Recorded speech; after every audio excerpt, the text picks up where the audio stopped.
to the channel. Presented by the Beeline Entertainment, LLC. Enjoy the show. People, what's good? Yo, check it out. Welcome to the Beeline ENT, LLC. What we got for you? First off, we got the Beeline Web Show on Tuesday nights, 9 p.m. Eastern Time, talking a little of everything. Then we got Straight Through the Rope, STR, baby, Wrestle Talk, where we talk all things pro wrestling.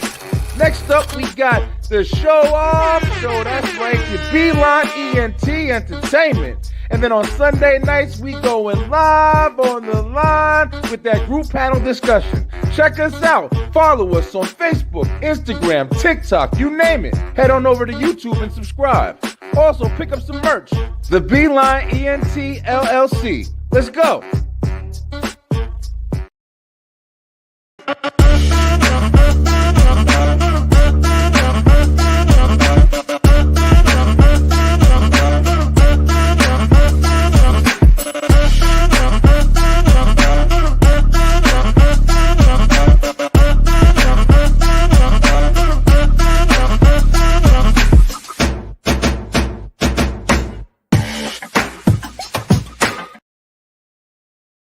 Hey, you out there, if you want energy like this,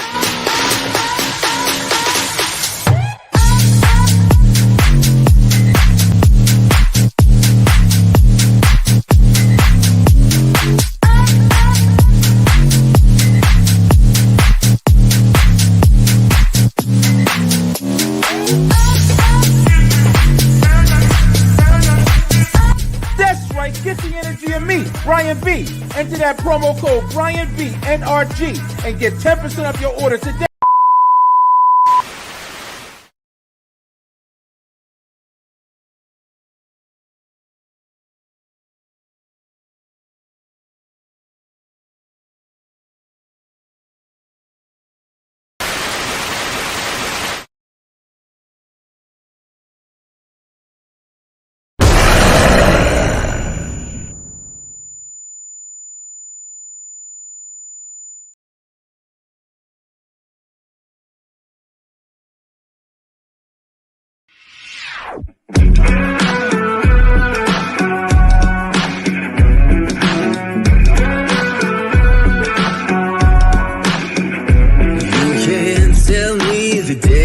Stacked.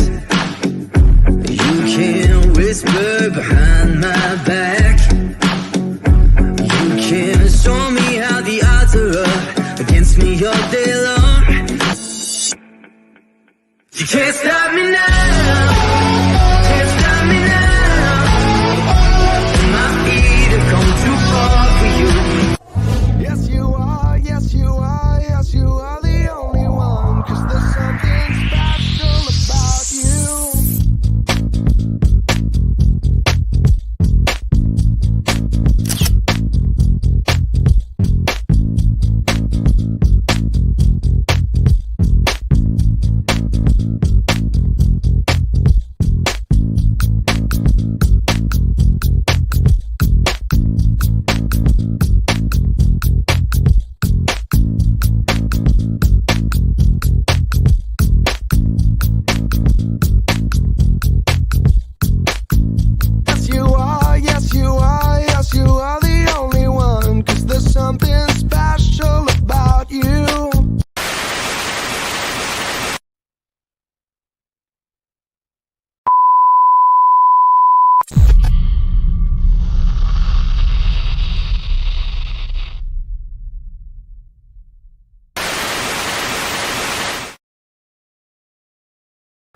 What's good? What's happening? What's up? Yo, it's me. It's another episode of the Commission Talks, baby. That's right. That means it's only 5 o'clock p.m. Eastern Time. Somewhere, 5 o'clock somewhere. Get your drinks ready. Get your drinks ready, boys and girls. Check it out, man. Yo, it's another Wednesday. I feel real good today. Yo, I'm ready to talk some wrestling. We got the boys in the building, and we're going to talk because this is Commission Talks on the line. That's right. Yo.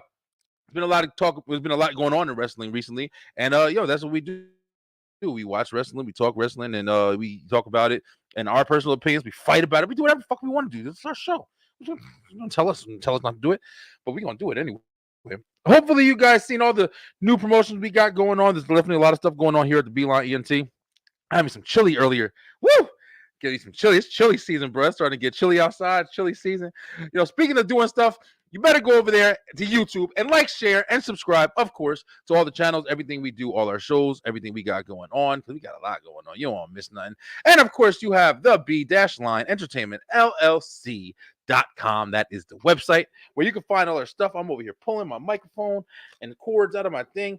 Stuff has been going on in the studio. Weird ass stuff has been happening. I don't know if you guys have saw last night, man. I recorded a show, and I don't know what happened, but at the beginning of the show, there was this weird ass recording or whatever that happened. I don't know what.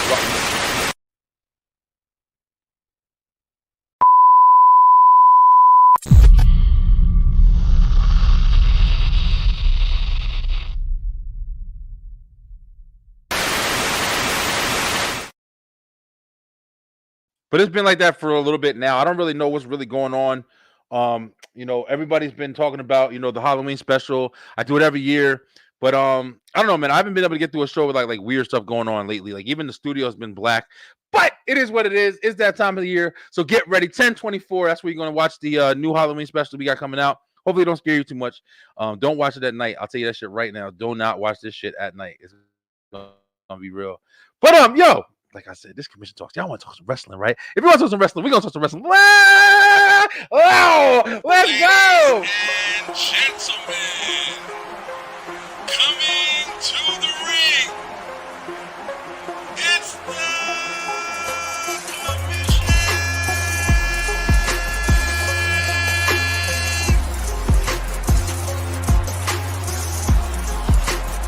Warren Marley, the American Prodigy.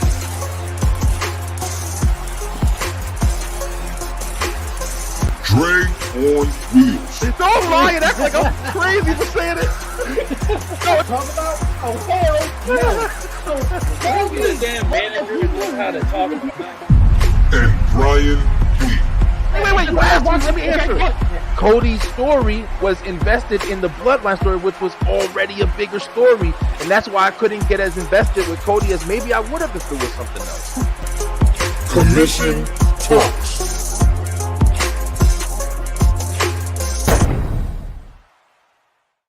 That's right. It's Commission Talks. Check it out. So we do have myself on the commission board, as well as he's sitting in the waiting room. He's waiting, patiently waiting to come through the ropes. We got your man Dre on wheels. What up, Dre? Yeah. What it do, my guy? What's going on, man? Feeling all right. It's another day, another dollar. What's going on with you, bro? Yeah, man. Hey, been chilling, man. Today been a smooth day, smooth Wednesday. Good. Yeah, man. I've been ready to talk some wrestling, man. Been doing watch-alongs and stuff, so been a lot else to talk seen about that. too. So yeah, man. I'm excited. WTW. Yeah, I see you enjoying them watch alongs, bro. You've been killing it. You watch almost every single week now. I see you on SmackDown, Raw, Yeah, pay-per-views. You've been Yeah. enjoying them.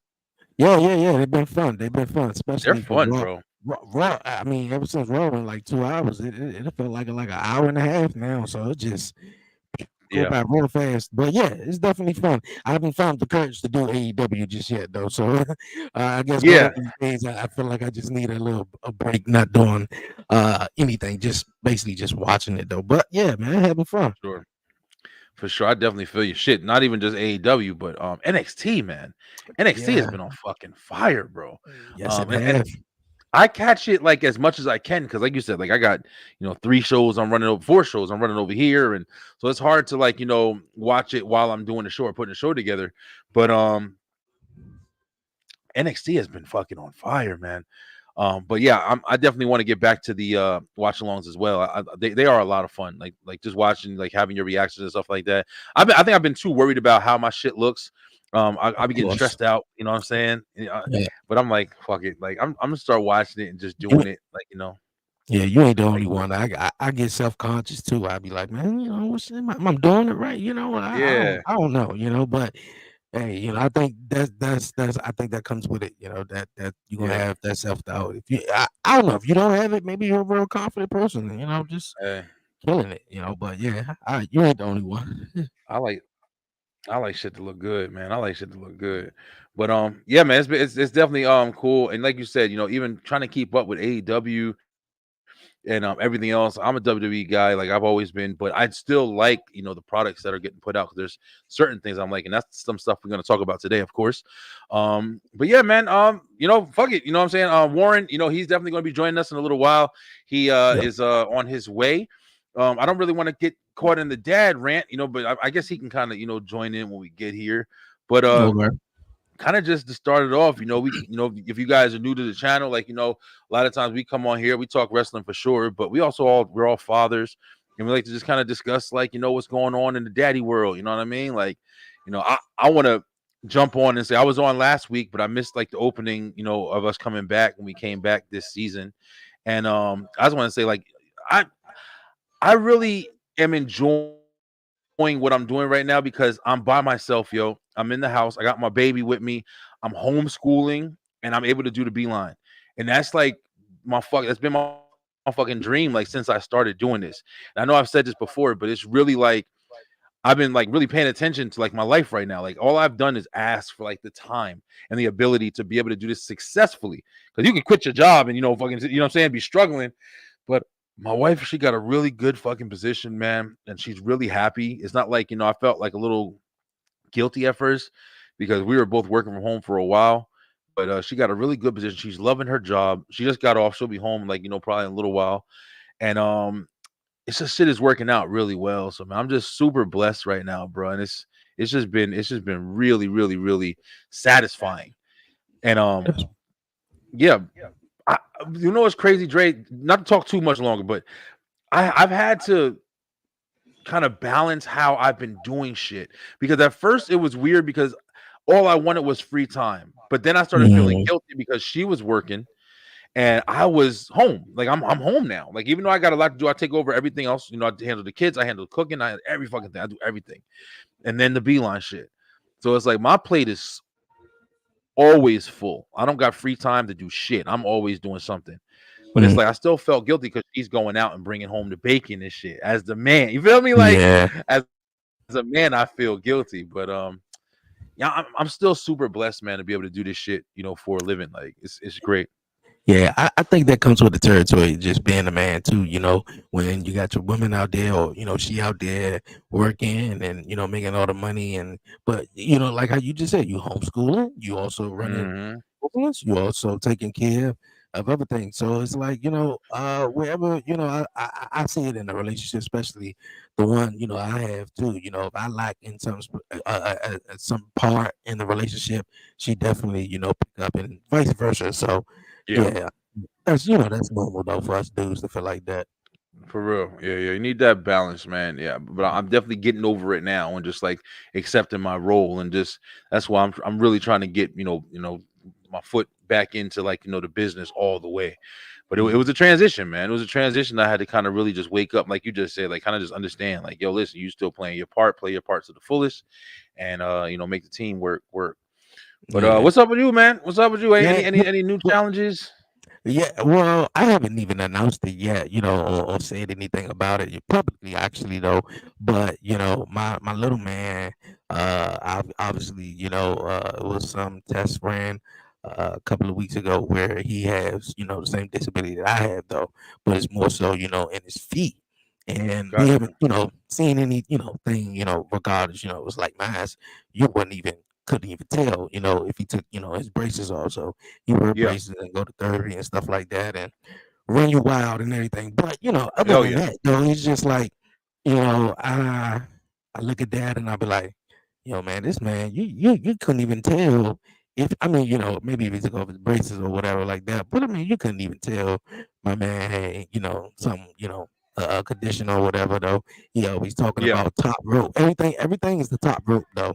Everything's the top There rope. you The, go. the couch, the bed, the, That's the right. chair, the table, but other than them challenges though, I mean, Yeah. I don't really, that's probably the probably biggest thing uh to mention though. But I don't really look at it most so as a challenge. Probably when he start school or something like that to see how things Yeah. go or whatever though. But yeah, man, my man, yeah, he be good. He be acting like a bully. He want to take everybody's stuff, Bro, listen. And take your boy everybody's too. chips and That's how that everything. should be going. Yep. Yeah, you gotta Yeah, wean them off of that shit. At first, it's like it's weird with dads, especially when you got sons, and it's like you it's that little bit of like proudness, that pride, where you're like, oh, he's tough. You know what I mean?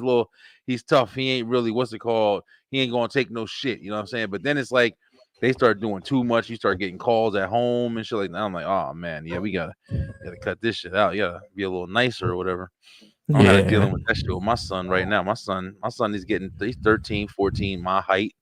So it's like, it's starting to really kick in with his attitude. I'm how I am. So he can't be like directly, defiant and shit like that or whatever with me because I'm rough with my kids. I ain't gonna lie. But yeah, he's just real.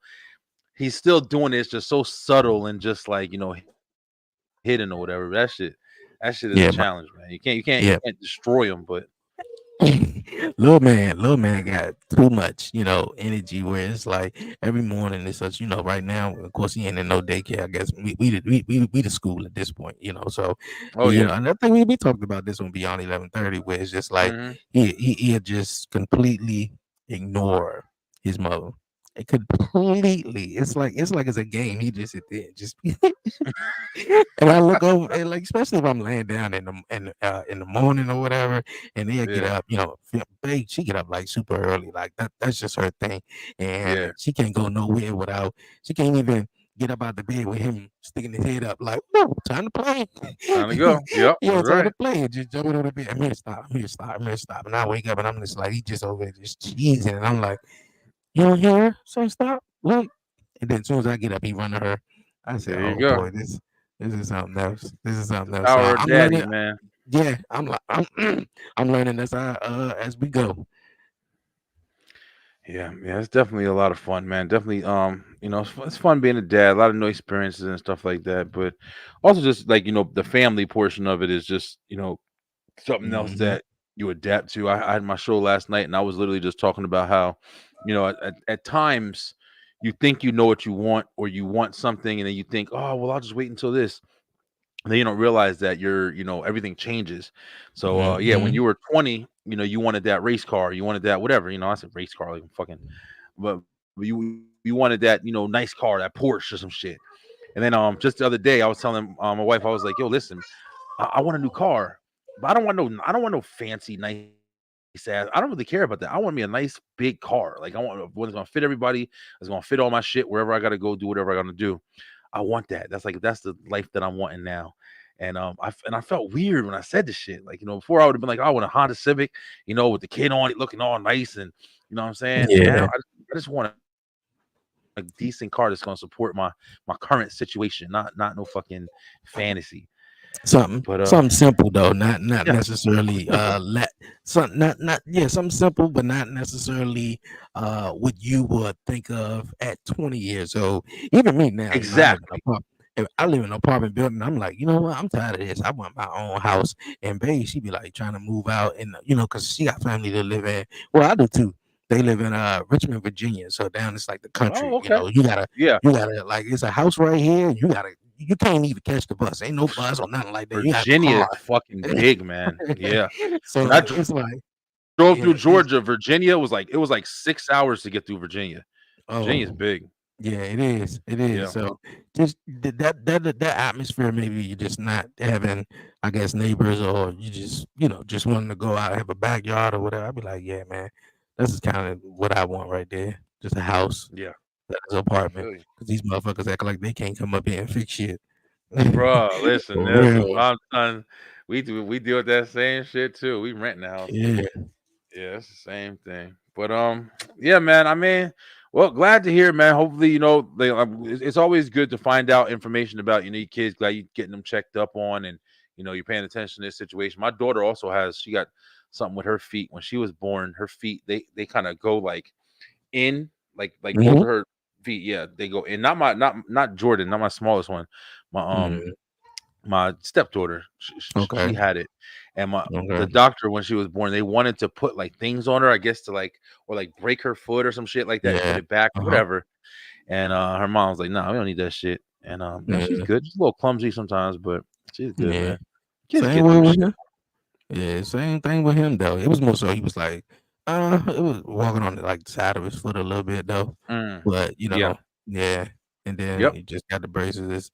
He's more like, got his balance more sturdy and everything like that. So you could tell he enjoyed it more too because he'd get up on stuff and where he ain't supposed to get up on and he'd just be just standing there. I'm like, you don't get your ass down before you fall, man. For Top real. rope, top rope. Yep. Top rope off the top. Yep. That's right, bro. He see Seth Get it Rollins come early, off the top man. rope, he like, "Top rope." I was like, "Oh, okay." I can't be mad at him neither. I love it too. Listen, bro. Baby, she be like, "Get him. You better get him before he fall." I be like, "Well, he on the top rope though." Yep. We used to jump off the bunk beds and fuck with the Yeah. wrestle buddies. Listen, bro, we was doing it all. Put all the pillows down on the floor. When you went to my cousin's house, they had because my cousins had like fucking 7, 8 kids over there. So they had in the basement, they had mattresses and stuff all on the floor. So man, you go up in there. We made a wrestling ring up in there, and we used to go fucking in, bro. All of us, man. But yo, let's jump into some topics here, man. Like if you guys saw, like we said, there's been a lot of wrestling going on. One of the things that I want to touch on real quick because it just happened over Wrestle Dream over at AEW.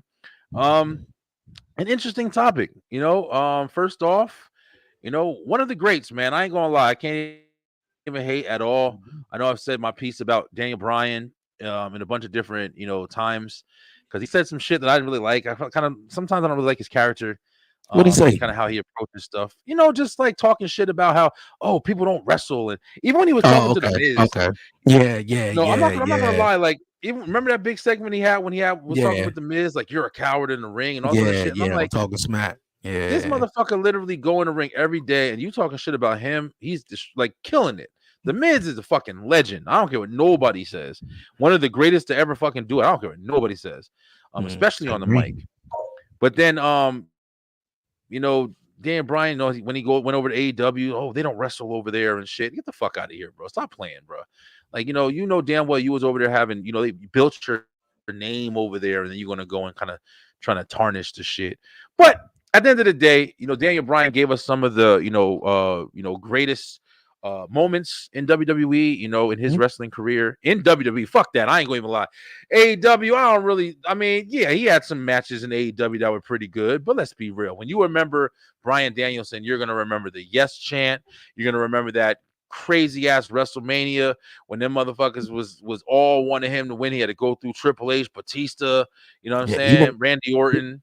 even the WrestleMania when he was the world heavyweight champion and AJ Lee kissed him and That's Sheamus right. Bro took his face off. I think That's right. I feel That's like right. that's that was the transition moment for Daniel Bryan though. For And real. then it was like what the hell, and him and with AJ and then the whole Kane and Kane, Team Daniel Hell Bryan No. team. Hell no. Bro, Yeah. listen. So yeah. That's why it kind of pissed me off. And I understand, like, WWE is more like gimmicks and different things like that or whatever. And it's definitely more entertainment based. There's no doubt about that. I'm not disagreeing there. But I'm also No not characters. from the caliber. Like, they wrestle, bro. They go in, they got more of a kind of a set kind of mentality, especially when Vince was running it.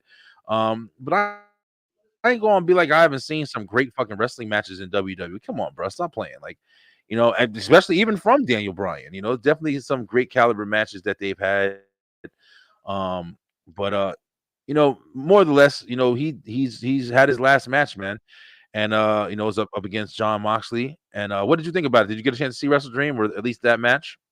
Yeah, I got to see the pay-per-view, man. It was, it was okay. I mean, but if you want, we talking about the John Moxley match and Brian Danielson Hmm. or Daniel Bryan. I keep calling him Daniel Bryan, but yeah, I do man, too. I agree with you. Phenomenal career in WWE, of course. The injuries. He wanted to, wrestle more, like how you said, and of course, Vince McMahon at the time was like, nah, we got to play it safe, and of course, he went Right. over to AEW, did his thing over there. That's what's up. The matchup was great though. I mean, I thought it was dope. I feel like it's a big story, kinda, maybe behind it, with this Yeah. whole John Moxley, you know, winning the world title or had to win the world title for a specific reason. But Daniel Bryan, I didn't understand it why he won it in the first place. I get it that he was like That's the about to, story right there. be a part timer or not wrestle, anymore. But I was like, what? Then I look back in hindsight and I was like, well, if they had this story planned out and if John Moxley was supposed to do what he did, I didn't think they wanted to do that to Swerve, and trying to build That's up my fucking Swerve, shit. so I, Yo, not yeah, good, good. Not to cut you off, but I want to touch on that too because that was a big part. Like even though I was wanted to talk about Daniel Bryan like retiring, the one big thing I want to talk about is, listen, just to kind of put it in perspective, just imagine if they didn't do that shit. Just imagine if they didn't do that consolation prize shit, basically, to Daniel Bryan. That's what they did. They gave him the belt just to be a champion one more time, and then fucking dismissed his ass. yep, He not only that, but he went up against Mox when they were already in a fucking stable, the bare knuckle brawlers, or whatever the fuck they're called. And then yeah, you sat there and had them where they could have easily just had a story out of that. They could have easily just had a story out of that. But they fucking took the belt off of Swerve for whatever reason. And then, Swerve, I'm even more interested in what Swerve is doing now with, Prince Nana and yeah, the Hurt Business and shit. I'm fucking yeah. totally for it, bro. You know who else I'm super impressed with this situation? Fucking Shelton Benjamin, bro. I'm ready to see Shelton. He's fighting Leo Rush tonight, so I'm gonna What? yeah. Shelton Benjamin might be one of the most slept He is. on He motherfuckers is. He ever, is. bro. He is, man. Shelton Benjamin I'm is a trying to tell legend. you, man. That segment that him and Swerve had on fucking Wrestle Dream. I'm sitting, I'm like, yo, I'm super for it. I'm I'm all. super for it. I think But eventually, I think I was gonna go eventually. I like Prince Nana. We can't dismiss that without Prince Nana. Even Swerve said it. Without him, uh, Swerve wouldn't have had there is no, come up, opportunities. all that. But however, this is all going to plan out. I think kind of cool for a lot of black wrestling fans or wrestling fans in general who want to see something like this or Hurt Business 2.0, where you got MVP in charge and you got Swerve. Bobby Lashley is, I think, around the corner somewhere, and then of course Oh Shelton yeah, for Benjamin, sure.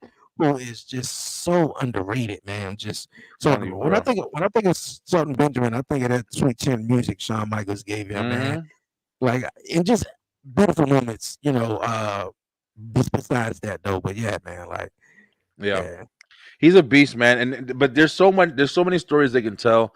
This version of the Hurt Business, I would love to see. Even if I don't necessarily need a tag team. I don't necessarily need the Shelton Benjamin and Cedric Alexander tag team. I think they should take Bobby, like you said, Bobby's coming. I think they should take MVP, Bobby, and Shelton, and just have them as like motherfucking enforcers, man. And you just run down their situation. Like he said, you go and recruit. Of course, it makes more sense to recruit black talent, and that's kind of their business. You know what I'm saying? We the Hurt Business. You go, hey, you come here, you come here. We sticking together on some Nation of Domination shit. But it's just like the new era. I'd be fucking super down for that. I ain't gonna lie. hmm I'll be even down. I would love to see the matches and shit between Swerve and Bobby, and that's probably what it's going to come to. But I would also like to see Swerve jump in it. Fuck it, we're gonna talk a little bit about that later too. But I'm interested in that. I ain't gonna lie, it's interesting to me. Yeah, I'm all for it. Definitely all for it though. But for the Brian Danielson, uh him leaving, I think it's gonna eventually turn out, because WWE is on a tremendous like uproar right now. And Hmm. Daniel Bryan said something, I think at one of the medium scrums, or I think it just in an interview, he said the only way I go back there, or the only way that you would see me back there if it was like a one sided deal, basically. Meaning that the only reason I feel like he came to AEW because AEW was hot and WWE wasn't at the time. So basically, Yeah, if the tables turn, WWE is so hot right now, they don't even need me. They don't need me. So if you know, yeah, uh the week or next week or 2 weeks later, if things turn around for him, then maybe he come back. But eventually, I feel like he's gonna come back and have like a Royal Rumble, entry, nothing big, and of course, you know, uh, maybe going to Hall of Fame, even though he said not interested in any outside Yeah, accolades, whatever, nigga. How are you not? I But just don't understand. Like I said, this is just me speaking. I don't give a fuck. Like I can say what the fuck I want. Like what I'm saying.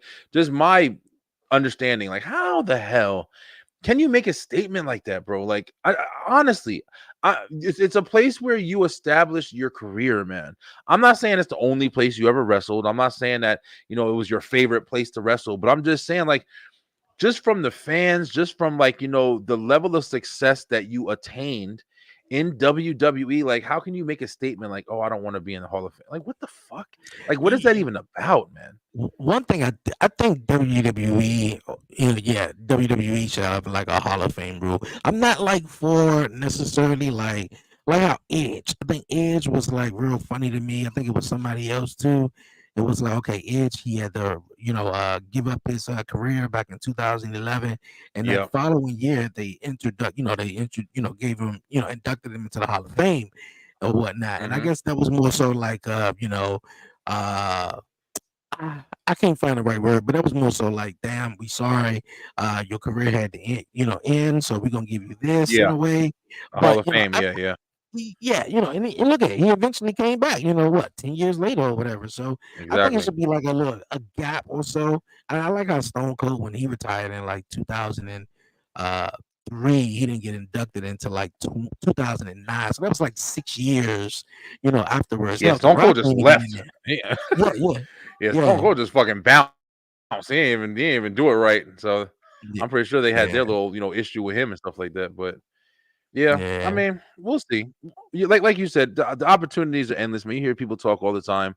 And Daniel Bryan's definitely a talker. I think he definitely probably had some grudges with WWE for whatever reasons. I definitely do believe that, that whole like, underdog guy, you're not the main guy we want to see on the he wanted card. to he wanted to come out there and do what he was doing in AEW. The same Just thing that led to CM Punk getting injured in AEW. The same thing mm, that Adam Copeland was. They had no business doing, flying off the top of a cage, 50 plus years old. Like these guys, they have really don't. They really have nothing left to prove though. But instead, they just want to go out there and just give it all. So I yeah. think that's really it. Same thing with Ish. That's the reason he wanted to obviously work with some other people, but the WWE just had a lock on them. It's like, yeah, you can only do but Yeah. certain things. Yeah, I believe it. And Warren's over here in the comments. Bring your ass on get your ass on the show, bro. He wanted to face. He said he wanted to face Punk. I didn't. I Uh, mean, I didn't know that. I mean, but at the same time, if he did face Punk, whatever would have been the greatest match on the fucking planet. I mean, probably not. Maybe it would have been okay. Maybe. I just don't understand, bro. I mean, it is what it is. I'm not a hater, but I'm just like AEW does its thing. They have its fun matches that you enjoy. Of course, we were just talking about Wrestle Dream a minute ago. Everybody, oh look, the Will the Osprey and Ricochet match and whatever the guy's. I don't even know his name. I ain't going front like I know his name, but was it entertaining? Yeah, it was entertaining. Was it the same shit they always do? Yeah. So, but that'd be my gripe. Like people will go over and say the shit about WWE, and yeah, WWE is more entertainment based. So maybe their matches don't be crazy, like all over the place, spots for spot. But then it's like you go over to AEW and they have spot for spot. So it's just like it's just a different kind of same. You know what I mean? Like that you're watching one same thing all the time, shit over there, or you're watching one same thing all the time, shit over there. So I'm just not really into that shit. Like, Will Ospreay, are they good? Are they great athletes? Of course. Yeah. The motherfuckers are flipping all over the place and jumping through, hitting one. Somebody's hitting a fucking hurricanrana into a fucking suplex and still landing on their feet every time they. Yeah. I mean, God, I don't know how long I'm going to watch it. Like, can somebody fall already? I, But, I'm tired of seeing a motherfucker hit what is it? A power driver, bruh, or any type of like crazy ass. But especially, I think the power driver ignores me the most though, where you have people, break their neck, get paralyzed, and all this other exactly. stuff. And I think the power driver is like a finisher move. You shouldn't just be kicking out of it, like. So It it's just, was. That yeah, was, You Journey ain't see the King power. Lawler was Uh-huh. It's like the yep, power Journey King driver Lawler.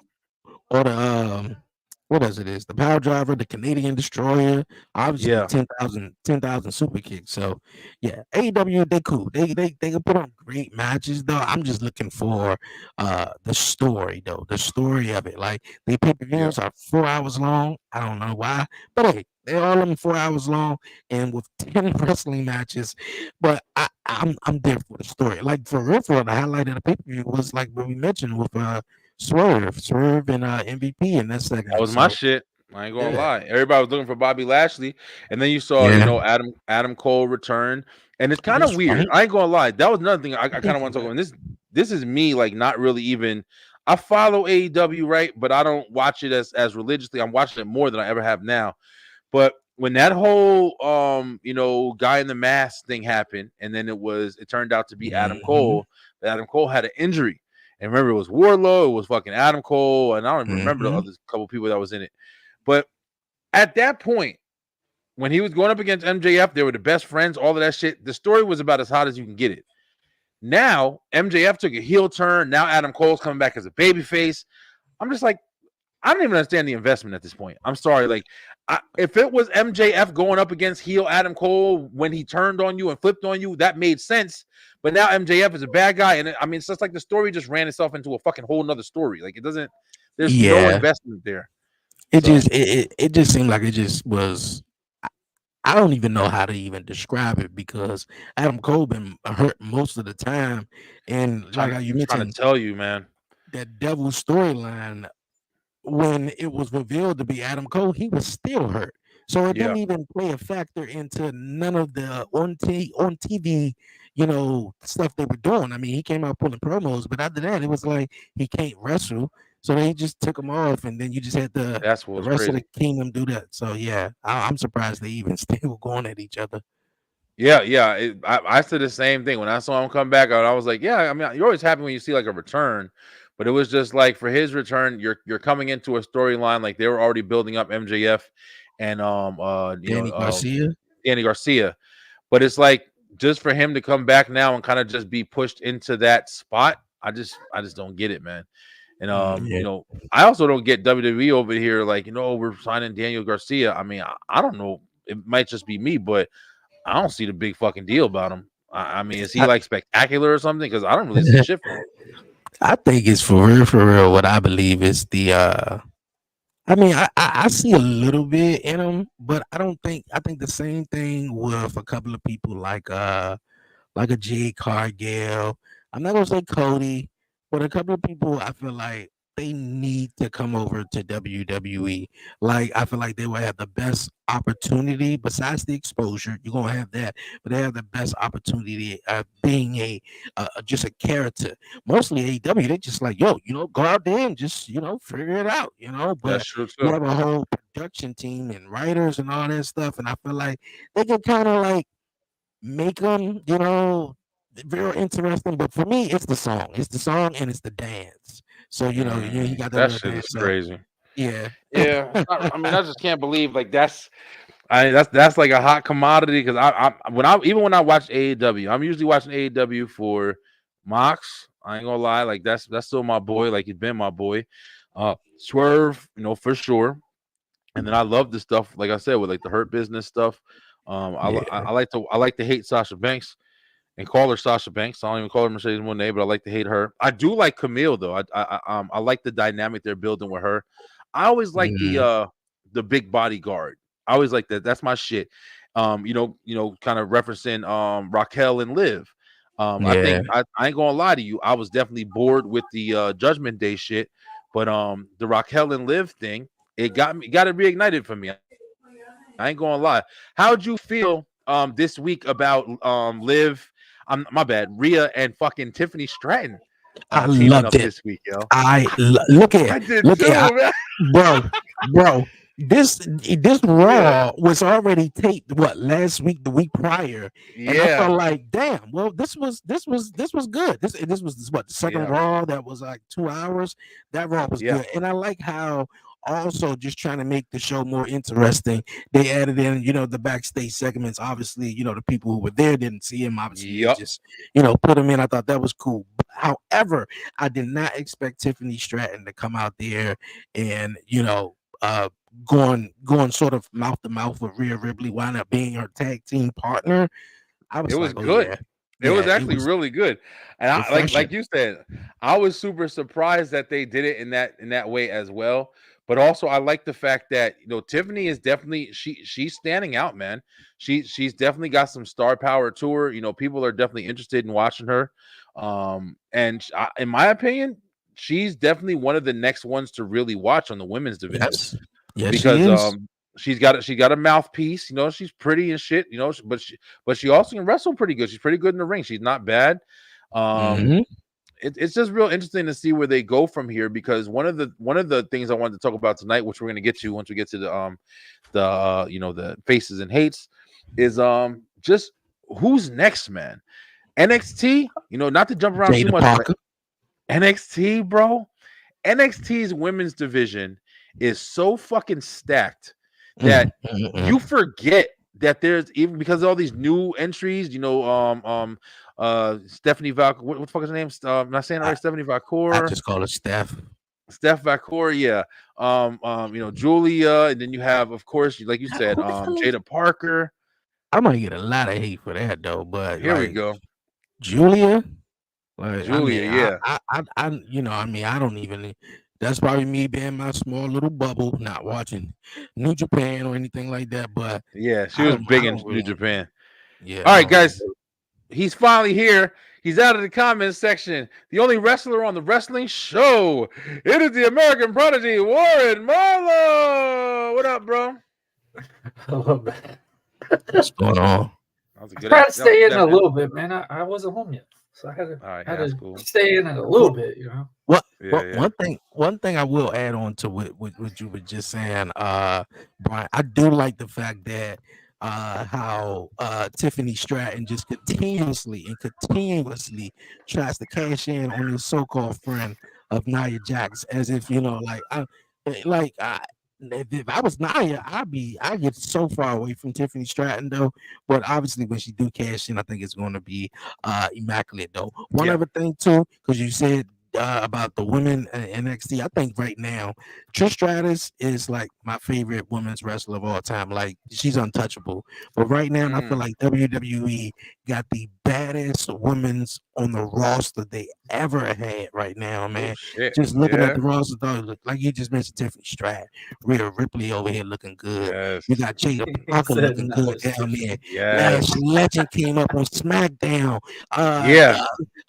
Lola Vice. I was just like, Yo, oh, hey Dre, hold man. up. Yo, I thought I was tripping, right? But you know who else? I don't know what the fuck it is, yo. But somebody else catching my eye and shit that I ain't never talked about on here before. Fucking yo, Io Sky. All of a sudden, yo, bro. Io? Listen, I was Mm. I was watching that tag match. I was like, Io got My, the little my new thickness and the right little areas. I'm like, oh man, let's my new go. little boo. She's an AEW though, but I like her a lot. What's her name? I know her name. Brian May.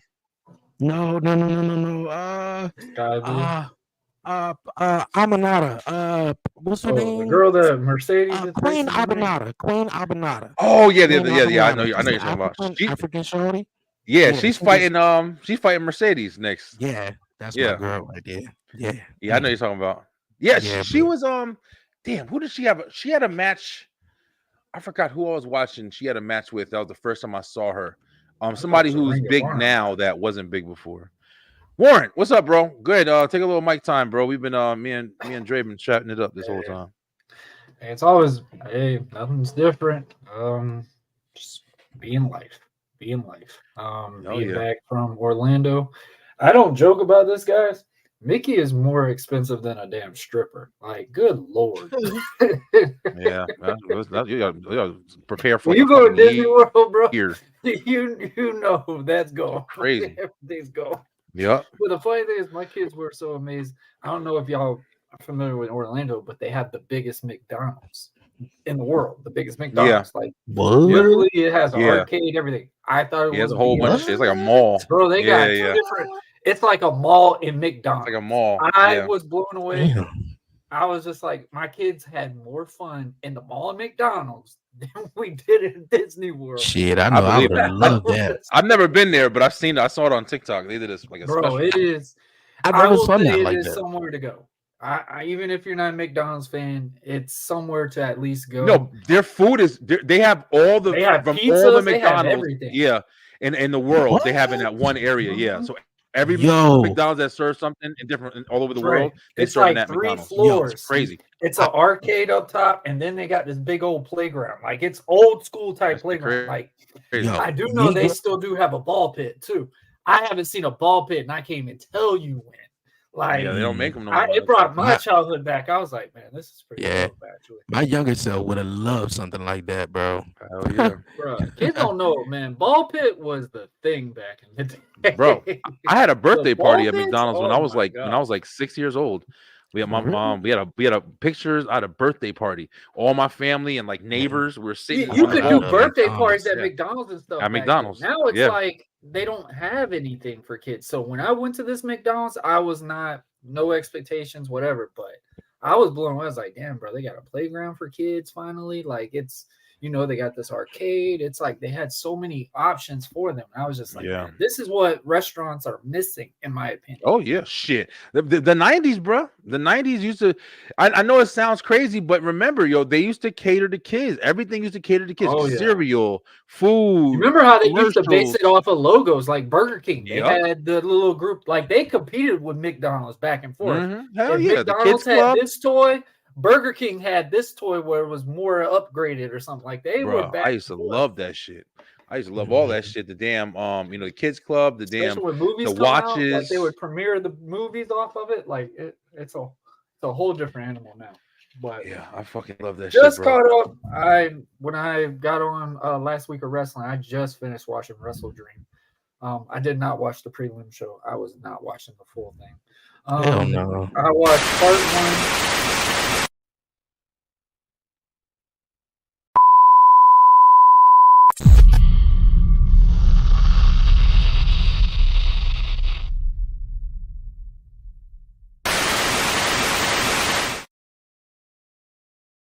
You say you watched part 1. What did you do though?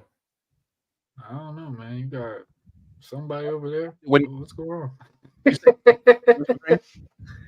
Oh, I mean, I watched Wrestle Dream. I mean, there was some matches that I was all right. So my biggest rant is the match that they did with Hologram and the Bull guy. Yeah, that should have opened the show. That match. I pray that Hologram is going to be able to live past 40 the way that he just did that one match. The Taurus guy, the guy that was wearing the bull, I liked him because he was full on gimmick, whatever. I mean, they were small That shit guys. was crazy, bro. They were doing everything. And I'm just sitting there, I'm like, dude, that dude has hit his head 7 times in this one match. I was just like, I get it. You want to go big or go home, but damn. Yeah, I didn't get to see that match, so I don't know too. It was on the actual show. It I wasn't even saw like that it was on the wasn't card. even a pre-show. It was actual match. I was with you too. I literally said I'm not watching that pre-show shit. Tony bro. Khan came up with that character, the hologram. He came up with the I'm name pretty and all sure. that. That's some pretty sure he did, 1995 like- WWE shit. No, that's some WCW type shit. To be honest, That's with really you. early That's 1993 the WCW. Shockmaster if he was on crack. Yeah, nah, I'm Yeah. good. That's crazy. I I'm don't know. good. Yeah, I haven't watched No, him, so Private Party Well, couldn't hey. even win against the Young Bucks. I was like, man, I'm over it. This is where they put themselves in a bad bind because people were so hyping up. Like people need to remember who Private Party is. Like they had a good showcase, but I that remember. match meant nothing if they didn't win.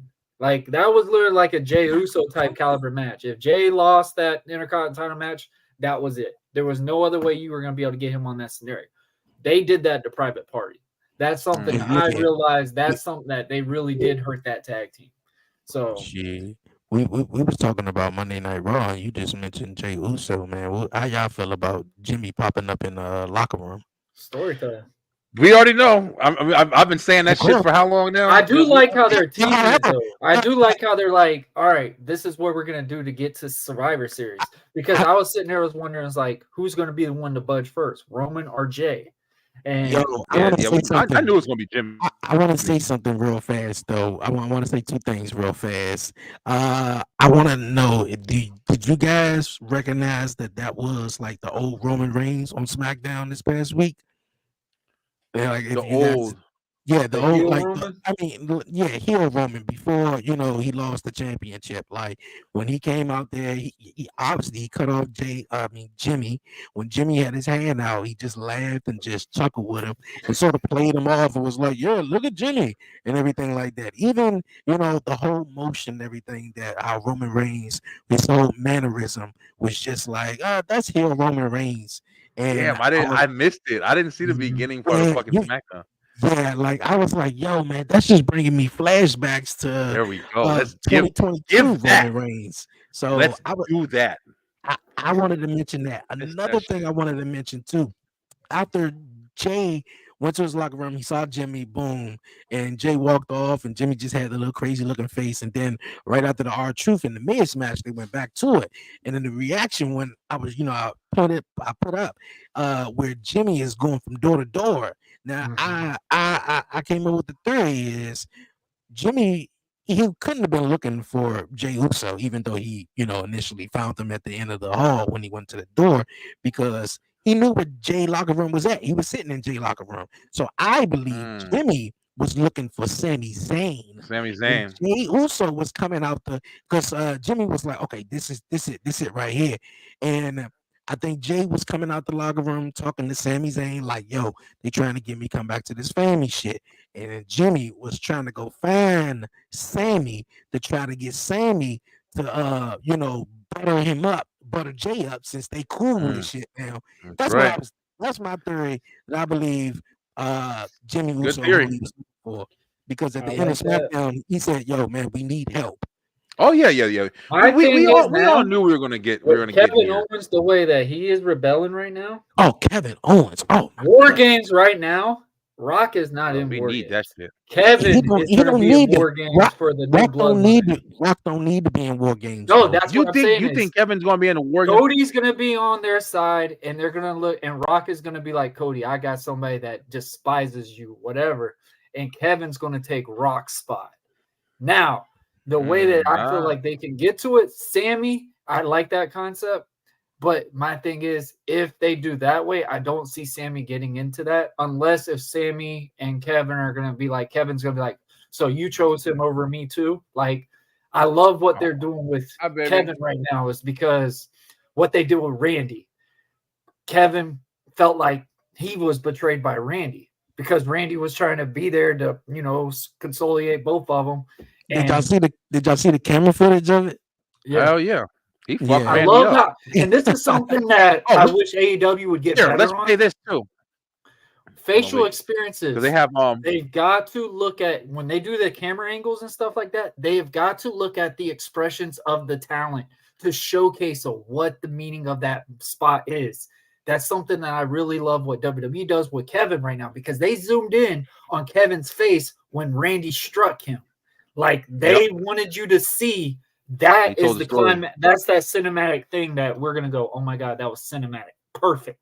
Like just the way that they're doing those little bits, and it's not going way overboard. They're not attacking instantly. Like it's showing those one spot, a punch in the face, showcase the whole coming out. Like, The DOD is investigating this incident. But real quick, let's do a refresher of what happened. So on January is the simplest My bad, I things don't know can this shit get is playing. over.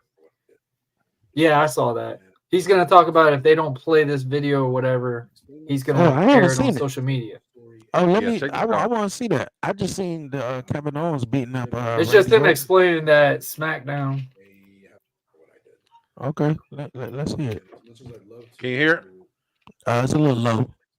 Damn. I don't know why this shit is playing so low. WWE has not allowed me to do that. They have Hold on. Let me see if I can get it. I saw this earlier and I wanted to play it. I wanted to play it because Ooh, it made I want sense. to see it. I want, It's But really also before on you the get Wrestle Dream take, Swerve should have never put hands on Shelton. I want what you Shelton to mean? be the most ruthless son of a bitch on the roster. Like, I wish that they would have done it. If Swerve pushed Shelton, he'd be like, oh shit, what did I do? Because the way that they got Shelton right now, I want Shelton to be that ruthless, just powerhouse guy that he yeah. should have been for Enforcer. the longest time. That's Yeah. the Slim only thing I have Slim on had that said downfall is when Swerve pushed him, it kind of degressed that build at first, in my opinion. I disagree. It was the perfect thing to do because you also got to keep Swerve strong. You don't want Swerve to look, oh I shit, don't I'm think it scared would now. have hurt Swerve because Swerve finds somebody that really like he said, he respects them and stuff like that. That should have been a hesitation to be like, yeah, bro, I'm not gonna touch you. Like, I respect you, something like that. So I that think was they the can. only thing I wish that they would have fixed. Yeah, listen. I think they can definitely take Shelton. Like I was just saying about the Hurt Business, new Hurt Business, whatever they got going on. I don't think they should do it like how they did it in WWE. I think they should do it like they're legit. Him, Shelton, and Bobby are just going around and they're just fucking taking I claim, think yo. Hobbs is It's gonna be in whatever it too. happens. Who? Powerhouse Hobbs. I Oh, think he'll Powerhouse be added Hobbs. into it. Hey, listen, that's That's not a good build bad. too, It'll man. that'll You give could be a three legitimate. big That ass could be dudes. like a Nation meets Evolution type caliber team, and I think that would be amazing. I would love that shit. Yeah, and I think AEW could definitely run with that. Give them titles. You don't need a tag title. I wish they would stop doing that shit. They should let them rock with all the individual titles. Give them the TNT championship, give them the fucking AEW championship, and let them hold Well, all you of them know they're shits at pushing once. And then, Moxley's group right now, so that's not gonna man, be. fuck that shit, man. happening. Mox This is my problem. This is the problem that I've got with this. Moxley can tell a good story, but you got to understand what he's telling you. Like, he could really, and this is something because I've had to watch Moxley for a while because I'm not a John Moxley fan. I don't believe in him. I literally, people get mad at me all the time. I say I don't think he's a wrestler. Like, I really just don't see what everybody is idolized when John Moxley. But I've been watching some of his stuff. They are trying to tell stories with Moxley's scenario, with him being this, anti-guy, whatever. I thought what was struck me different in Wrestle Dream is he didn't celebrate winning that title. He just put it in a damn bag and said, yeah, because it's that's it. one. That's what I was saying too earlier. That I was Like, he could tell a story, but you got to understand what he's trying to tell. And he doesn't get you to that point where it's like, oh, that's understandable. Oh, this is relatable. Like the finish. It was a great finish because what they're always trying to moniker, we're the best wrestle.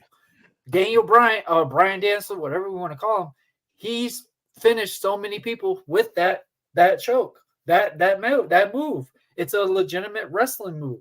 So it tells that story, but you also got to give it to that actual audience that is semi into it, trying to introduce themselves to want to be in it.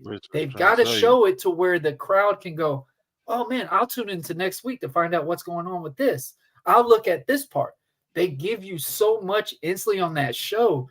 And then it's like, where does it go next? Like the MJF and Adam Cole thing.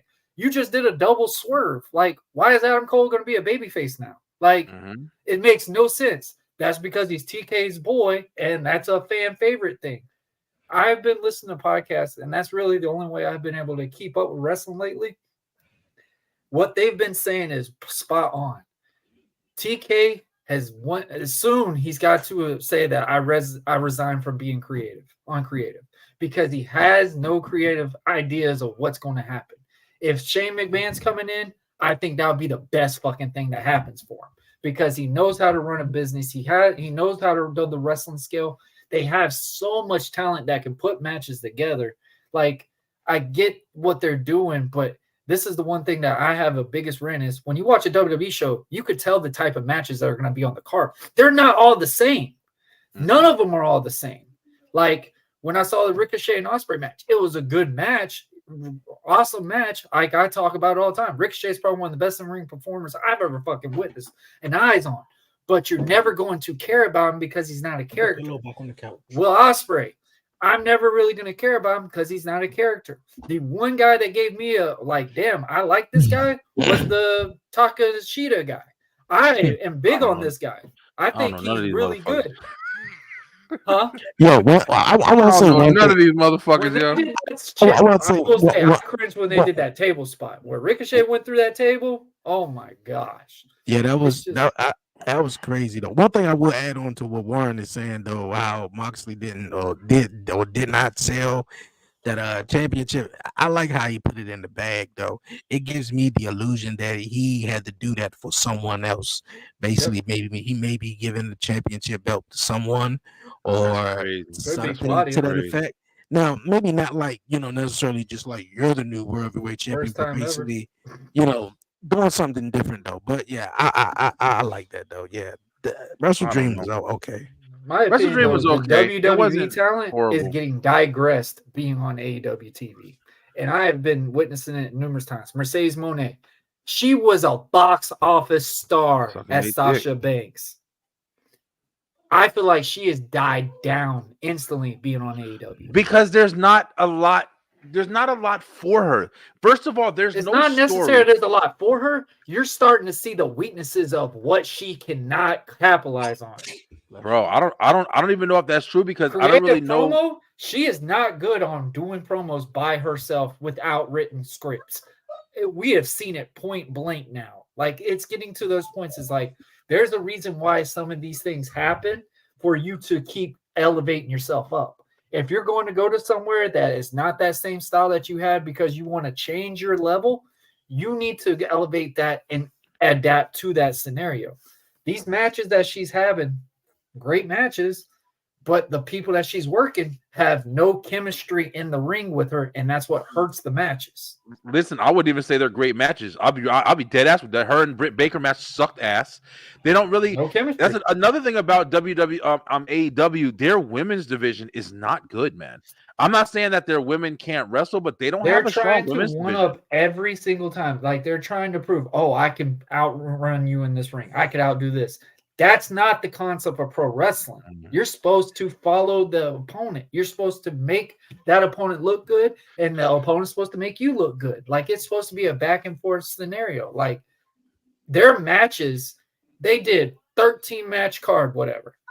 I didn't even have to watch the prelim, and that was the same wrestling matches for that whole 13. The only matches that changed what transition was the triple threat because they did a table in it and did a little bit of weapon stuff, so it was a different match. And then the only match that was different was the main event. You cannot have one style of wrestling the entire show. It don't work. I'm watching AEW because it's wrestling, and I want to make sure I watch everything, give everything at least a little, mostly everything. I ain't watch hologram match was like watching a fucking circus. But NXT, like we said earlier, if you want something to really watch, and it's hard to say. Like, when you say NXT, it's almost like you're saying WWE, but you can literally see the difference, bro. There's a big difference. It's really fucking weird, yo. It's like, even when if you was watching last night, like, you saw like they're over there spinning the wheels for the matches for Halloween Havoc. It's like they always.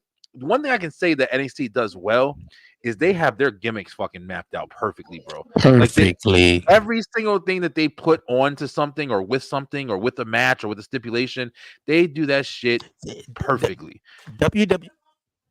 WWE is good for characters, man. They're like they can make a character from top to bottom and everything, man. From like Chase University to you name whatever character that they got in WWE or NXT.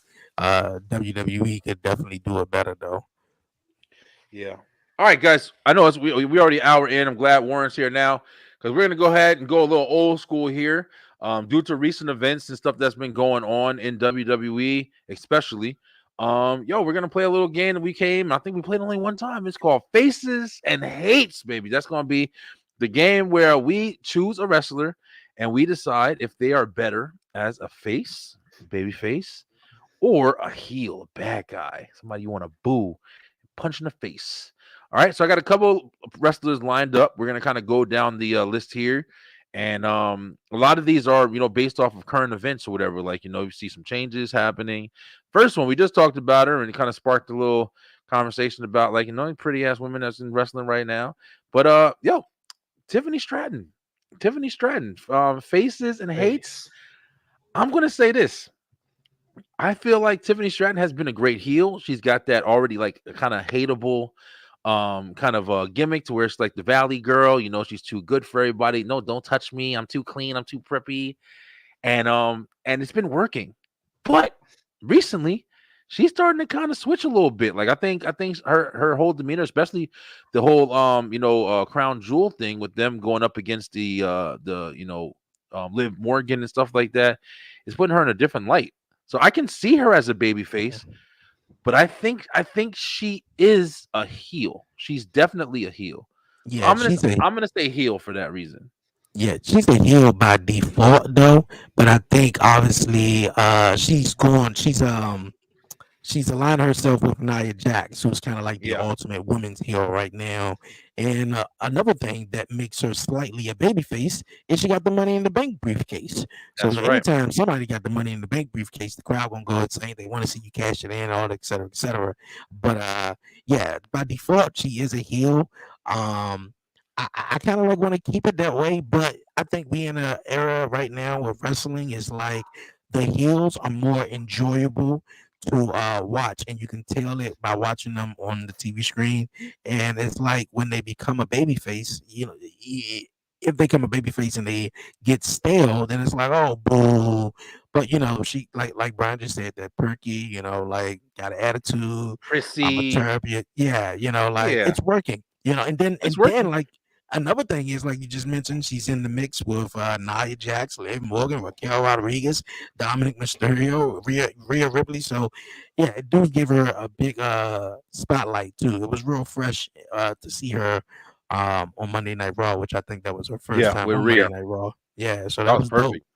That Yeah. was perfect. And Warren, you said you calling heel I'm for going with Tiffany? face. I'm going face Oh, right now face.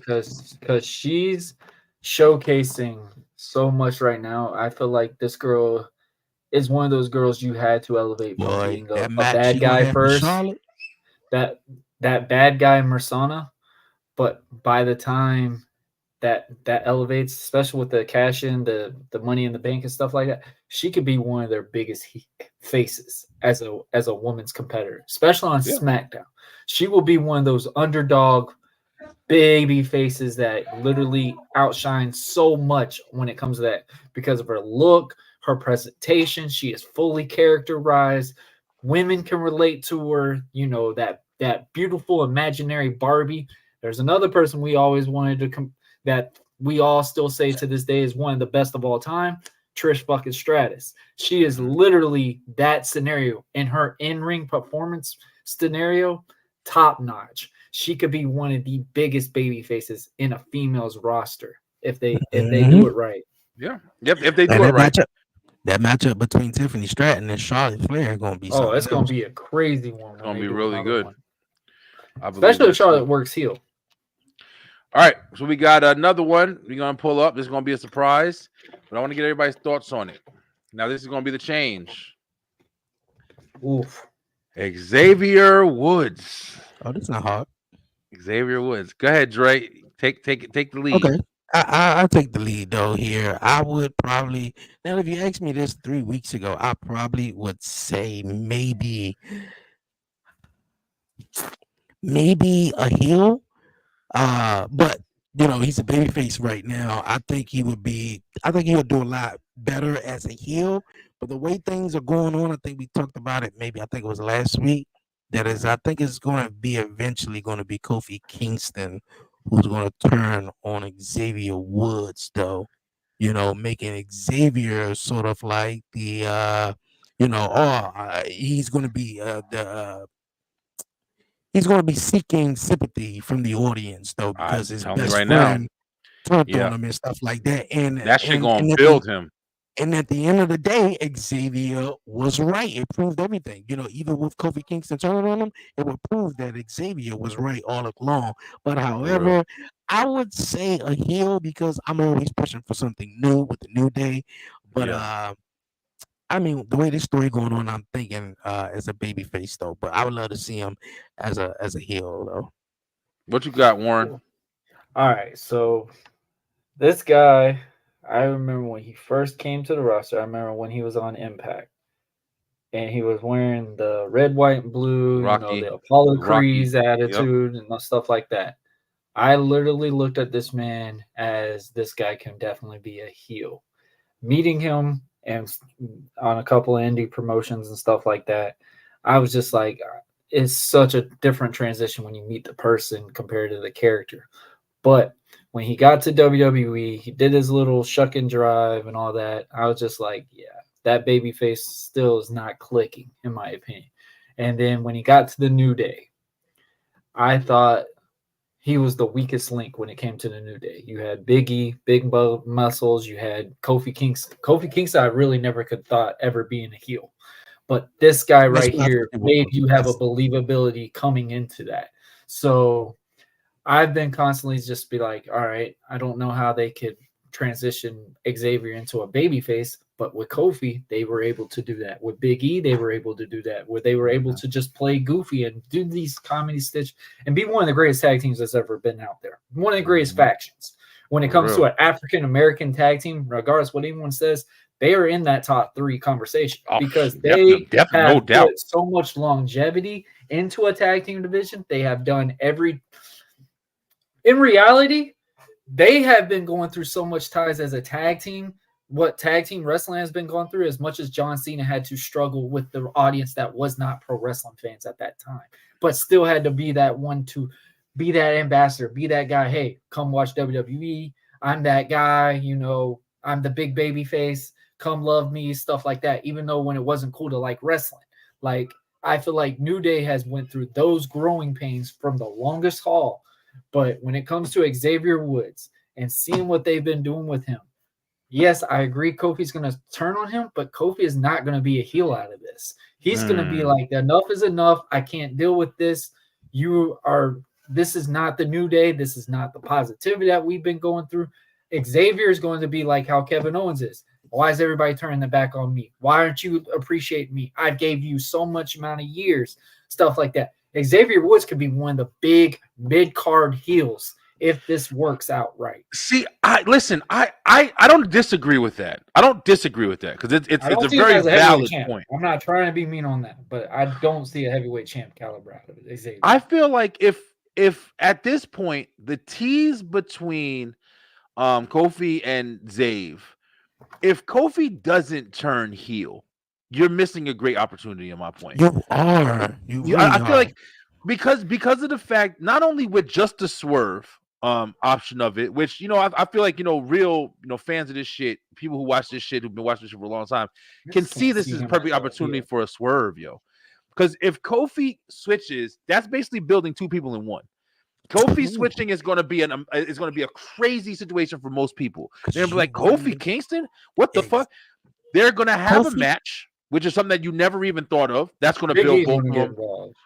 Of course, but here, Warren, you're building exactly even more of why this shit's going to be perfectly elevated.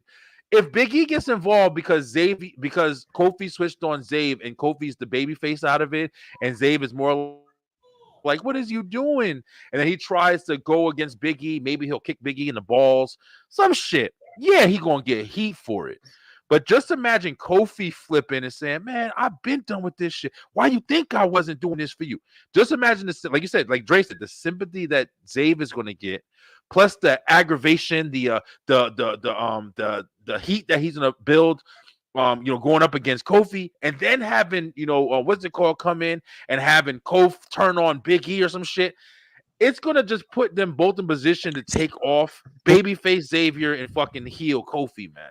See, I like that, but the thing is, it's a good moment, and it'd be like an AEW thing. Like, it's, oh my God, that's a switch. But Kofi could not be a heel for a longevity span because he doesn't look presented as a heel.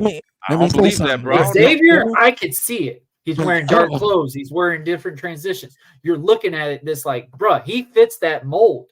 Like, great example. Remember the Shield? I thought the first person that would turn was Dean Ambrose. Was Mox. Because he gave you that look. He gave you that stature.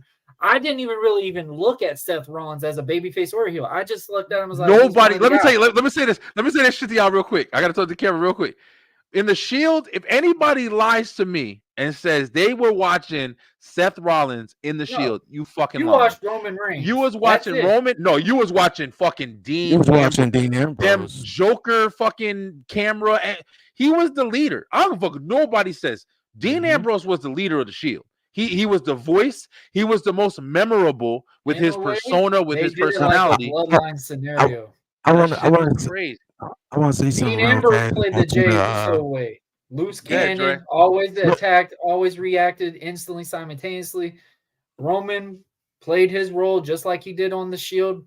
Cool, calm, collective, owned the damn yard, whatever you wanted to reference. But you had that third person that didn't really matter for the longest time.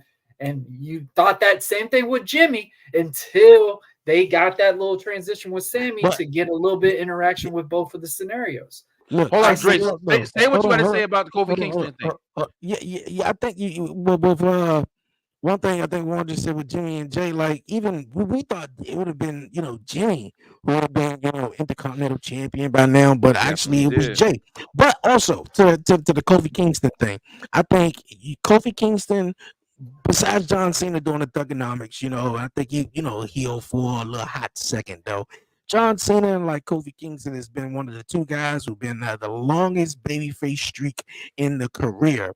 And throughout John Cena's, run, everybody was like, "Yo, when you gonna turn heel? When you gonna turn heel?" Cena teased it here and there, but never happened though. Now for Kofi Kingston though, I don't think we ever seen him to play a heel. So I think something fresh, New Day, doing something new. It'd be a moment. I don't see a longevity to a heel.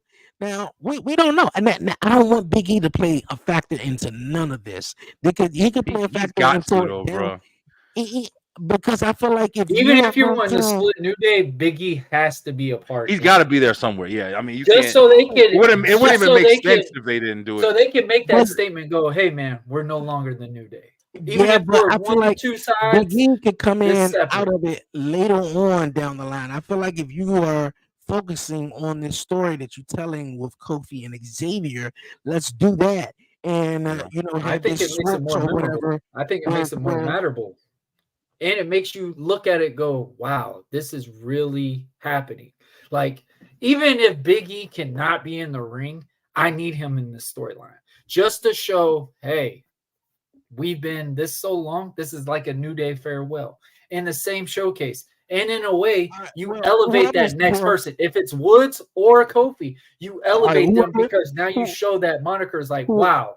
Whoever's the heel needs to beat up Big E then. Whoever's the heel need to beat up you have the heel has to do something to Big E. Because Big E, if he can't wrestle, why not? Why you? Hey Warren, why you have like so little faith in Kofi Kingston? He was the fucking champion, right? Big dude. He won the belt. Yeah, I would go with Kofi, bro. He been in a match with Randy Orton. He been in a match with some of the greats, Daniel Bryan. I mean, he definitely has the caliber. In a way, Kofi was the Shelton Benjamin for a long time, like underrated until he finally got that one push from the fans. That's true, because they could not ignore what was going on. That was one time that was some accidental shit. Meant what they said when they talked about it on social media, because Kofi was a replacement for Mustafa Ali. Mustafa Ali never, let's say this again, you can zoom in or whatever. He never got his opportunity again because Kofi was the most over that moment, had no chance of coming back. They had no way of ignoring. I think another reason how that Kofi Kingston thing blew up. If they done that for Shelton Benjamin, Shelton would have been at least a 3-time. 2017, WWE wasn't as hot or good in 2017, so a lot of fans got behind Kofi because it was like, oh please, not John Cena again. Oh please, not Roman Reigns. Oh please, not definitely. You had the women definitely in the New Day. 2017, no, you're right about that. They were really cooking at that time because that's where nowhere near like here. Really going to where they were. They had some cool stuff, but they weren't cooking. They were showing some different transition into wrestling. Like you had the original NXT group that everyone was so behind, taking over that elevation. That was the first time Xavier Woods one shook him up. Look, shook the room up. That was the first time Seth Rollins That's the first time Seth Rollins elevated because he got to go against Brock Lesnar. He got his elevation as a babyface. Like, it was so many different transitions with that. But all right, SmackDown got a moniker because of Kofi Kingston getting that title. Like, it got them a whole different showcase of what wrestling was from that show because of Kofi. I got a couple more for y'all, just real quick. We don't try to run through these real fast. Shout out to All Woozy. right. He's doing a phenomenal job. Wyatt 6. Are they even on TV? I haven't No, watched they're not. SmackDown. I've been curious. Sorry, Dexter. I know I haven't fucking seen them. I know you watch this, Dexter, and you're gonna look at me when we go to training, and you're gonna bump my ass to death. But I haven't seen anything of the White Six in the last 3. I haven't seen anything either. Weeks. And it's unfortunate, man. But let me ask a question. Let's just go playing the game. Is that helping it, or is it just killing it? Do you think that the Wyatt 6, they basically came in as baby faces, which is the stupidest fucking thing I think I ever could have imagined? Do you think they'd be better as heels? I think they are heels, though. I think the reason why the fans are loving them so much is because the connection with Bray Wyatt. I think that is the reason Fuck why. that shit now, man. I'm sorry. I'm not trying to sound like an asshole here. Let me come back on the screen. I'm not trying to sound like an asshole, but that was one of the things I wanted to talk about. But we kind of running out of time. Do you think if they escape that transition of, hey, this is no longer the Bray Wyatt thing, people will I think it would be better. serious? I think it would be. I'm tired of the tribute. I'm tired of it. I don't give a fuck either. I'll say it loud and proud. I'm tired. I don't care. I love Bray Wyatt. I always have. I don't Same give a fuck. thing with Eddie. You look at Dom. Dom transitioned and made himself a whole different character. And Ain't people just the Eddie Guerrero. People had that anticipation. They were waiting. They just knew, like, the vignettes and everything, the QR codes, and so when they did pop up, people would thrill out their mind. So I don't think it was like, yo, they're baby faces. I think we just had no other choice to make them baby faces. Man, and then, fuck that. then going up against American Made, I think made no sense because It didn't. So Gable was just coming out of Alpha Academy, and then starting this new group in American Made, trying to build them up and make them look strong. Fucking phenomenal. I think that's why American Made is probably one of my favorite. They've been focusing more on group. American Made right now because they realized they did put themselves. They're phenomenal, bro. They're phenomenal. Chad Gable is so elevated. This is one thing I really wish WWE would really look at, because I was a big American Alpha fan. I love that tag team. I thought it was different. It was organic. Everything was going with it. Chad Gable has been the biggest underrated gem since he's been in WWE. This guy could do so much. I could see it. Kurt Angle's even said it plenty of times. Chad Gable's going to be a heavyweight champion, and when it's all said and done, like, he's going to have at least one or two. Like, this guy can be one of those guys. And then you look at Brutus and what's the guy's name? Colin or whatever. What's his name? Not Colin. That guy, he's got heavyweight brother title written all over him when he gets out of a tag team thing. Yeah. And especially Brutus. Yeah, they're Brutus beasts, has bro. got a creative. I hope they never get out of team. They could just stay. I mean, people don't always got to escape teams. Like, exactly. But what I'm saying is they do. They look like always they break stand out even on their own. Like, they have that look. Yeah, that's WWE thing right there. They're like, oh, well, they're a tag team. Let's break them up, though. I mean, Yeah, like, But you know, it ain't just WWE. No. It's all fans too now, because we look at Usos. Oh, they got a split. We got these. Oh, they got a split. Like, well, we can't do this. Raw couldn't wait to come. I never thought the Usos would split. I don't know. Fuck. I ain't No, never. but what I'm saying is, fans do that more, and I don't think it's just the what I was wrestling trying promotion. to. It's That's the what I was trying fans to that allude make to. that issue for the fan. Yeah, I get it. That's what I'm saying. I was trying to allude to. That's what I'm saying. You were excited to come on because we can't get nothing out right now. So that's what I'm saying. What I'm alluding to, like, shit. You know what? Made me forget my train of thought. I don't even know no more. And I'm getting hungry. It's writing them down now. It's commission talks again. Yeah, we're forgetting thoughts. We're talking over each other. I'm in debate mode again. Yeah, that's where we at. All right, guys. I've been really talking wrestling in a minute. So we're gonna wrap up. Let me see. We got Slim Jefferson. You can see the parallels between American Made and Team Angle, but I feel Ivy adds a great semi. When they did that, One Yeah, thing, good. yo, Slim was We're gonna goody, get a my buzzer. guy. I seen you about to become a dad, man. I see all the posters that you making and talking about how you're gonna wrap your daughter up in a burrito, bro. That was just the same way how we was when Put we them were in nun young. school. That's all And you can do. Just put them and in nun and school. That's and, it. and and knowing how you're a wrestling fan and seeing those moments, you know, having those moments with little man, watching wrestling with him, I know you're gonna enjoy it. So I just Oh, wanted it's to gonna say be that. less fun. Oh yeah. I know Super this was a awesome, little Slim. off topic But too, back to man. his question, you can see the parallels between American Made and I was gonna say with the yeah. American Alpha, that promo they had on Monday night it's just solidified. Like he said, Ivy Nile and the Creed brothers, as well as Alpha, Chad Gable. Chad. It's just the team is incredible, bro. The team is incredible with the red, white, and blue on the Jeep. The motherfuckers look dominant. They look dominant. And now what I want is they have to find somebody that's gonna give them a legitimate, you know, what the fuck? I can't talk right now. Legitimate feud.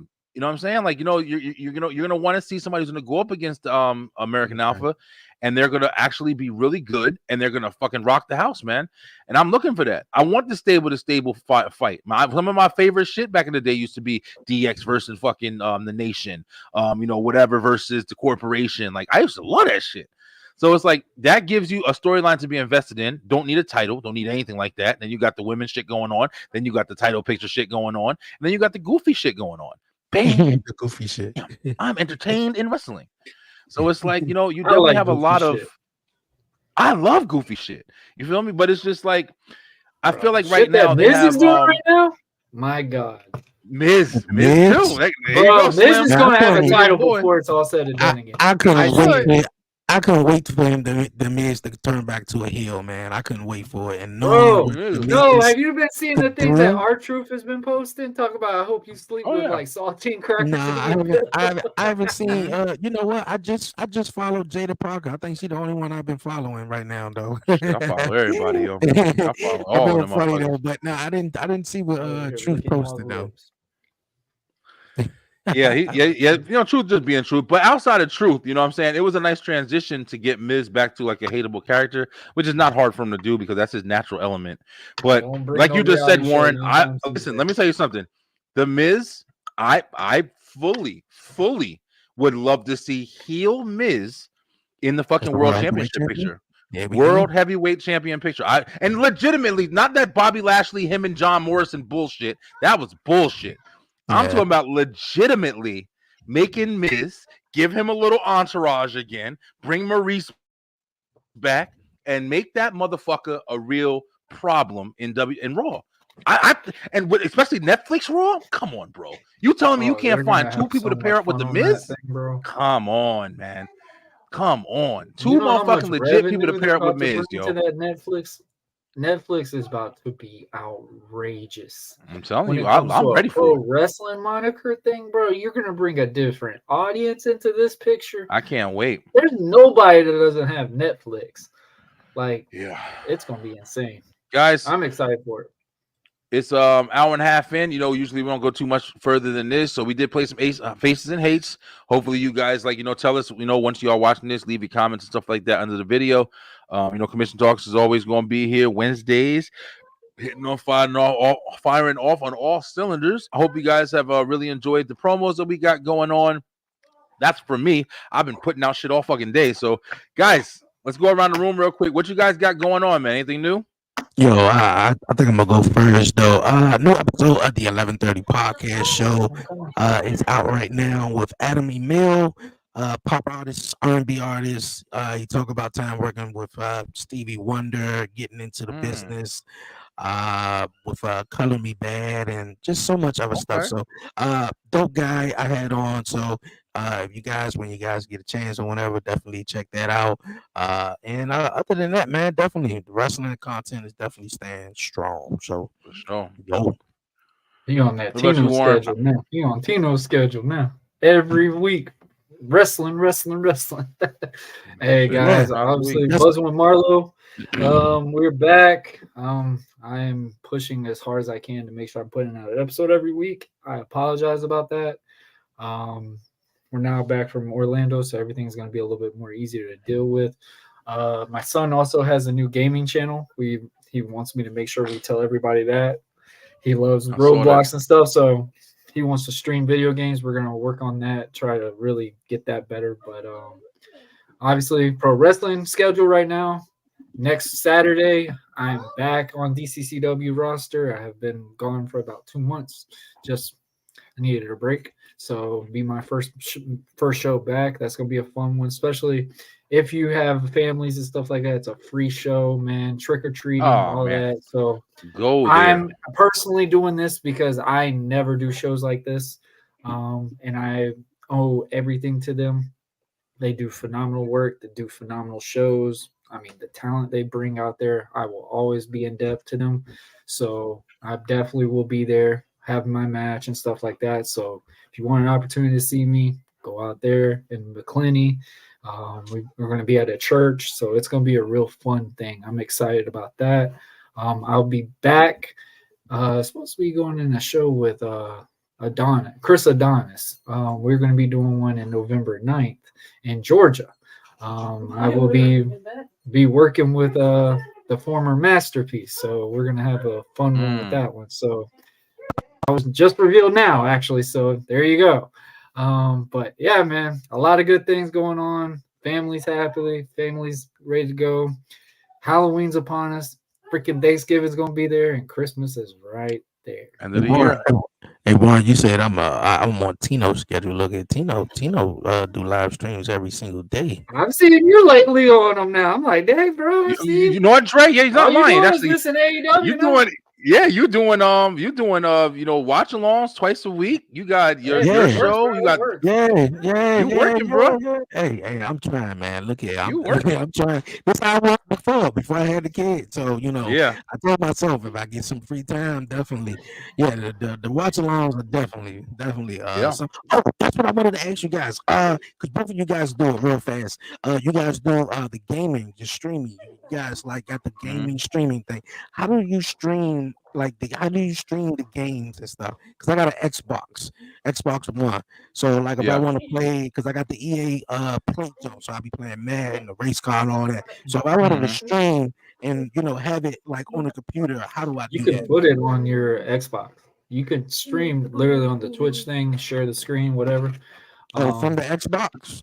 Yeah, just depending if you have a camera Twitch off the Xbox. You can record off the Xbox. You can go on your Twitch stream, whatever, put it in your thing and share the screen on the StreamYard or something like that.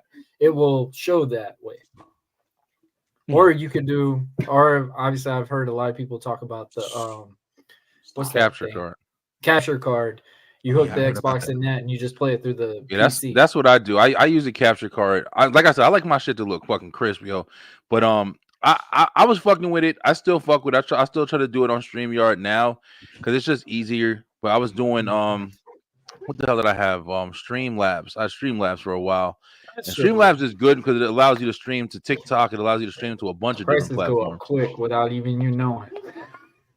It's not. You know what? The prices aren't bad, bro. It's like $19. The same shit. It's cheaper than StreamYard, to be honest. But I guess that was on a different package because that sucker was putting a little bit like 19, maybe 29, if you wanted all the extra shit. But honestly, it's also free. If you don't want to, you don't have to be. You can stream on 2 services for free. So but it's just doing the capture card to me is the best because you're able to you hook your shit up, plug everything in. It's real easy to do, and then you're able to stream all your monitors and stuff like that or whatever that you're using. Okay. Yeah, because sometimes I was finding a lot of problems with the audio. That was my biggest thing. I wanted to be able to hear in my headphones. And if you got that shit, I got like 4 capture cards over here. That shit was pissing me off. I'm telling you, it's a bitch at the beginning. I ain't gonna lie because you got to learn how to do it, but it was like one or the other. It was like the game would stream completely fine, but the audio would not click at all. Or you get hit for a copyright, and I'm like, bro, I'm just streaming the video game. I don't stream on Facebook. I learned my growing pains from streaming the video games because I watched so much YouTube. All right, how to not get copyright for this? How to keep it on certain things like that? Yeah, that's why I keep the volume a little lower so your volume on your mic is working. Other than you get your growing pains. Yeah, other than certain shows, I stopped streaming on Facebook because Facebook they be acting bitchy though. They But real touchy, yo. yeah, so They're I just stay to ridiculous. YouTube or like Twitch. I know X they fucked up. You gotta pay for this shit. Not for the a You gotta while. fuck out of Yeah, here. pay for the package. and I'll pay for never that. fucking I I'll won't never do that. fucking go on there. but Even though I'm not gonna lie, I gained a really big following on fucking We Twitter, had a yo. following. Yeah, I know. Okay. When you did the live streams on this thing, 30 to 40, almost 100 damn people on these things. Yeah, and then there was a just lot of closed it motherfuckers off. watching on Twitter. But yeah, I That's just what's I yeah, just got the game back in the room, so I just thought I'd ask you that question. I was, trying to do yeah, some no, different stuff. We'll So definitely talk yeah, about for that. sure, Behind. come on. for sure. But yeah, guys, man, like they said, I'm glad everybody's doing stuff. As y'all can see, I'm fully back in the swing of my shit. Y'all gonna be seeing my ass on the fucking screen every 5, 10, 20 times a day. We do have, of course, the Halloween Spectacular is going down on the 24th. Like I said, it's been really creepy shit going on. Every time I watch a video back, it's like a whole bunch of crap in it. I don't know what's going on, but it is what it is. It's spooky season. And we'll be back tonight, of course, continuing Wrestle Talk Wednesday with Straight Through the Ropes Wrestle Talk. Next week on Straight Through the Ropes Wrestle Talk, we will have a Halloween special too. We'll be talking about creepy wrestlers, The Undertaker, Bray Wyatt, The Fiend, all of that shit. We're gonna be talking about our favorite times and have some clips too, some videos and some pictures. But listen, until next time, of course, we're going to tell you guys to stay true, stay positive, pay attention, and make sure you stay on the line tonight, 9:00 p.m. for Brian B, Lay, and Slim Jefferson. Hey yo, from me, Brian B, Dre on Wheels from the 1130 podcast, as well as Warren Marlowe, who looks like he dipped off a little early. We're going to see you next week on Commission Talks. We out. it.